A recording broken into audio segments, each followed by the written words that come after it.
As of right now, we are seeing the stock market push correction territory. And when I'm talking about the stock market, I'm talking about the S&P 500. So we take a look at the SPY, and this is going to be the breakdown of the top 500 companies in the United States. Now, we have seen the SPY have one of its worst months since March of 2020.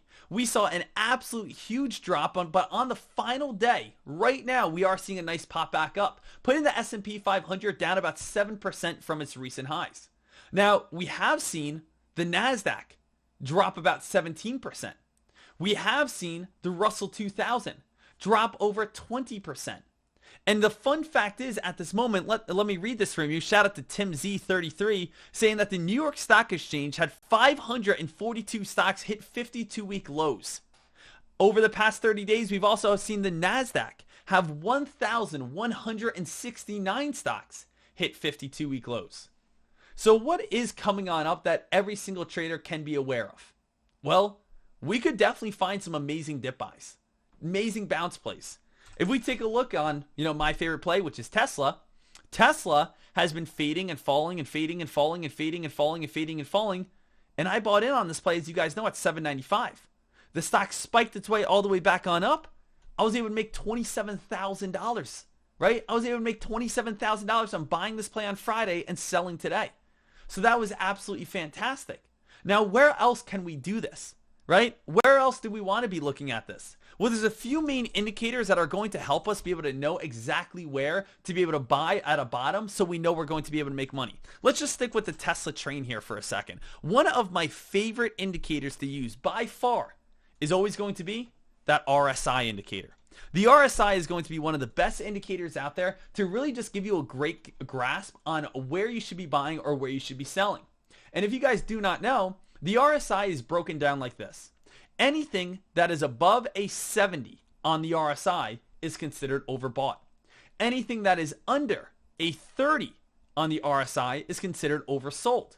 So when a stock is overbought, do we ever want to buy an overbought stock? Absolutely not. What do we want to do? We want to sell or short an overbought stock. Now, when a stock is oversold, do we ever want to short it? Absolutely not. We want to buy an oversold stock because it's very cheap. So if we actually take a look right here, what do we notice? Whenever the stock is above a 70, right, we're all the way up near a 90, and we just drop this on down, what happens? The stock ends up dumping all the way back on down. You can see even right here, when we approach a 70, the stock dumps on down. Even again, right here, when we approach a 70, the stock dumps on down. Whenever we get near a 70 on the RSI, the stock is going to fall. Now, same exact thing when we come near a 30. When we drop down near a 30 on the RSI, if that's right here, we could take a look, the stock rises. If that's right here, the stock rises. So the RSI is going to be one of the best indicators to know. And now this may open up your eyes and you may be saying to yourself, oh my goodness, Deck, I didn't even know about this. This seems like it's just so simple and so easy. And a lot of times with blue chip plays, it is. It is very simple and it is very easy. So let's take a look over on Netflix, let's say, right? Netflix, a very, again, popular play at this time. Netflix has been, again, having a very big drop towards it. And let's just do exactly what we just learned right here, where we say, okay, anything that's underneath a 30 is oversold. Oversold stocks are what we want to buy. And anything that's above a 70 is considered overbought. So let's take a trip through, again, the past chart history and figure out what we can do. So what do we have right here? The stock is clearly overbought. Scroll on down. We know it's going to drop. We hit again a 70 on the RSI. Scroll on down, not that big of a drop, but we dropped. Again, 70 on the RSI. Scroll on down, drop. Now guess what's happening? Well, let's take a look at when we hit a 30. 30, guess what happens? Spike. 30, guess what happens? Spike. And now look how low we are. We went all the way down to a 10 on the RSI. All the way down. Whoop. Now again, the stock's starting to move its way on up. So if you want to be, let's say, a long-term investor or even a swing-term trader, right? A swing trader where you're only holding for a few days to maybe a week or 2 weeks, the RSI should be your go-to indicator. The RSI is going to be the one that's going to help you be able to figure out. Now, you can't just base your trading solely off the RSI, but it's going to give you a great starting point. A great starting point on which way should I be going and which way is the momentum going to most likely be moving soon. Because whenever you're above a 70 on the RSI, you probably know that you're going to be having a pullback over the next few days. Whenever you're below a 30 on the RSI, you can be pretty confident buying that stock and knowing that it's probably going to make money. Now, there is an exception on this, right? The exception is when you guys start trading penny stocks, right? If you guys are, again, trying to use the RSI on penny stocks, we need to remember the fact that stocks that have, let's say, underneath or that are already underneath $5 don't have a great chance of success. Sorry about that. So when we take a look at, let's just go with, CALA, right? CALA, we go ahead and we check this out. CALA, you might say to yourself, Deck, this is an awesome time to buy it. It's under 30 on the RSI. But the thing is, this is a penny stock. And penny stocks are usually newer businesses. Newer businesses usually go out of business. So we actually take a look over on CALA. Notice again, sometimes we think a lot of penny stocks could be great dip buys. But if we look at the past, all it's been doing is falling and falling and falling and falling and falling and falling and falling and falling. Use the RSI more for blue chips. Use the RSI more for bigger plays, because that's where it's actually going to help you be able to figure out if that's actually a good buy. The unfortunate thing is, most of the time in penny stocks, nearly 80% of them are going to go out of business within 2 years. So you never really want to go ahead and look for dip buys on penny stocks based off the RSI. I love dip buying penny stocks, but based off momentum, not based off the RSI. So it is slightly different. So just make sure you guys understand that, which is why I love shorting so much. If we know the fact that 80% of penny stocks are most likely going to go out of business within 2 years, why do you think I love shorting so much? Most of these companies are not going to thrive. If there are 1,000 penny stocks, 1 or 2 of them may turn into something that's good. Maybe turn into a GoPro, turn into a Facebook or an Amazon or a Tesla, something along those lines, right? And I'm not saying that big, but at least have some sort of success. Most likely 998 of them are going to be making this sort of pattern where over time, they're just going to fade on down, right? Take a look at CPOP. Opens on up, massive spike, and over time, it's just been fading. It's all the way back down. $1 has a great chance of going out, right? So that's why I love shorting these plays. So don't use, again, the RSI that I just showed you on penny stocks. Stick with them more over on blue chips. But now that we understand this information right here, what can we say, right? Now that we've gone over this information, let's again think about where can we get the best dip buy? Where can we get the most profit? Where can we get the most money? What stocks can we be trading? Well, there's a very simple thing to do, and we're actually going to go on to the little part 2 of our old Finviz screener lesson. So let's talk about this right now. When we talk about our Finviz screener, I want everyone to go ahead and click Finviz. Boom. Click screener right here, and let's just filter this all out to all. All right. So we are getting every single topic, every single section, every single way that we could be able to figure out what plays are available. We have, remember, 8,581 plays. Now, one of the best things that most people always like to do is look for dip buys. So what do we know? Tim again told us, right? Tim Z, a member on tradecaster.com, he said, hey, we are seeing a ton of stocks hit 52-week lows. So why don't we just go to this 52-week low category and let's say 5% or more above the low, which basically means they just hit lows and they're just trying to bounce back on up. So again, when we take a look at this, do we have stocks that are all near lows? Look at A, all the way at the bottom, just bouncing back on up. Right, let's take a look over on, AACG. You could see a lot of these plays, AADI, some of these plays, AAL, AAME. Look at these plays all the way down near their bottoms, right? So these are obviously great dip buys, but let's even get better dip buys. So let's go 52-week low. Then let's click RSI. We know the RSI indicator we just did. Let's go oversold by a 40, because sometimes 30 may again take too much off. Let's go oversold by a 40.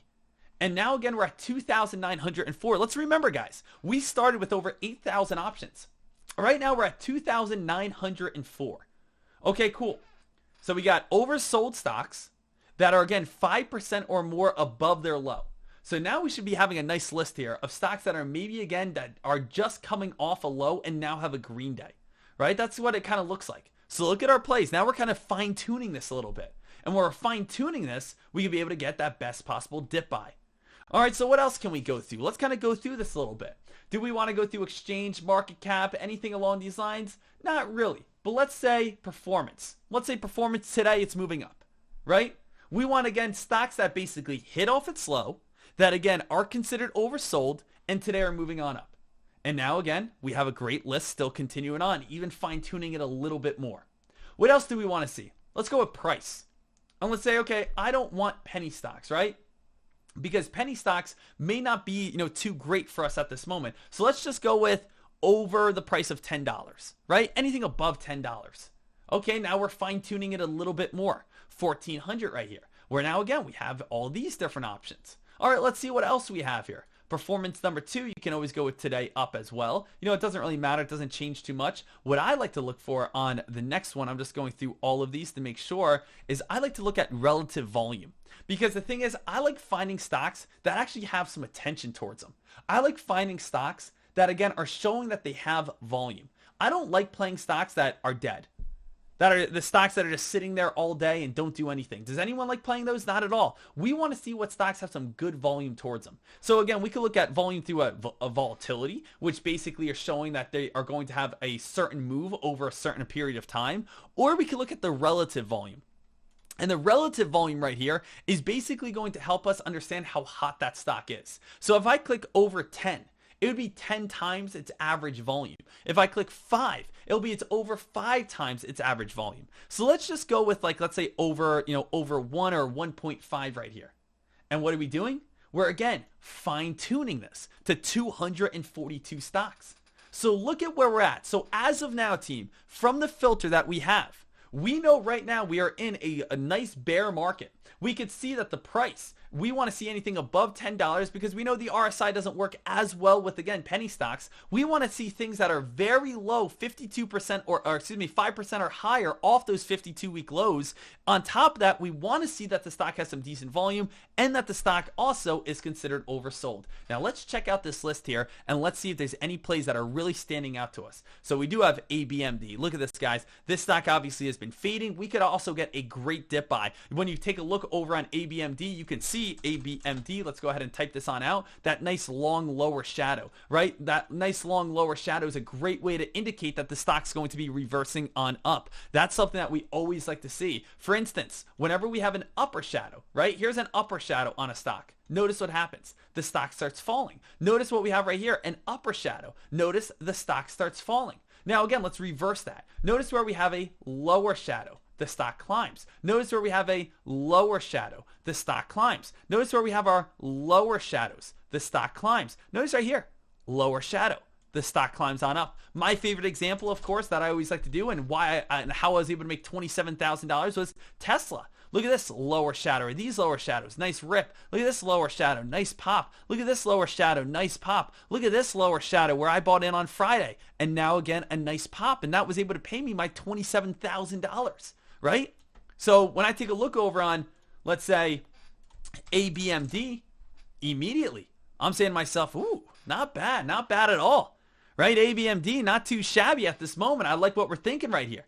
Let's keep looking at a few others. What do we have? AFRM, not too bad. Look at AFRM, big downtrend at this time, right? When we take a look over on AFRM, big downtrend. If we start breaking this downtrend, we could definitely start seeing this play start getting some hype. So AFRM, if I were you, I'd put in a little sign out here. Look at this big upper shadow right here indicating the reversal. But if I were you, I would go ahead and put this, play right on a big downtrend. And where do I know where to buy at? I would know where to buy when the stock breaks from the bearish side to the bullish side. Just like when we see, again, our normal plays always go from bullishness, look at this, bullishness to bearishness, and we see bullishness to bearishness, and we see bullishness to bearishness, and we see bullishness to bearishness. Guess what we have here? We have bearishness to bullishness, right? Bearishness to bullishness. So that's what we're kind of looking for next, right? So let's see what else we have. Let's keep going on through. Right? You could see ALGN, beautiful, AMD, nice balance, AMPL, and obviously, we have a good list of options. So if you wanted to, again, even fine tune this a little bit more, you can definitely do that. Let's go right here, guys, candlestick. Let's go long lower shadow. Let's fine tune it even better. And that long lower shadow I just taught you should show us that a reversal is going to be coming on up. So again, this kind of tuned it all the way on down. CUK, ETJ, XPEV. Let's take a look at ETJ here. ETJ, taking a look on this play, big long lower shadow, stock's reversing its way on up. But that's what I want you guys to understand about this. And we can turn off long lower shadow right here so you guys can still get the 250 shares. And I want to share this with you guys over in chat. But I think it is so important that every single trader has this so that you guys can understand, hey, There's not 8,604 plays that you need to figure out every single day what's going to be the best stock. These free websites such as Finviz, and you just taking the time and understanding it, because I understand, guys, as a new trader, when you see this, you're saying to yourself, I don't even know where to start. I have no idea where to start. I don't know where to begin. I don't know where I can go ahead and find 8,550 at 81 plays. I don't know which one's going to be the best. Well, break it down. Understand the market conditions, understand what could be coming on up, and understand how and where you can make money. If everything's falling, we can either short, or we can say, let's look for dip buys on stocks that are hitting new lows, and let's look for dip buys back on up. I'm not saying that the market's going to reverse right now, but if we can get bottom dip buys and be able to see these stocks, turn and fall very hard, we know we're going to be able to make some money on the way back on up. So use these screeners, use these settings, use these scanners. And if you have any questions, comments, or concerns, please let me know. But I wanted to break this down, help you guys on out, and make sure that in this upcoming market, you guys are making that money. Ah! Oh, baby, baby, baby.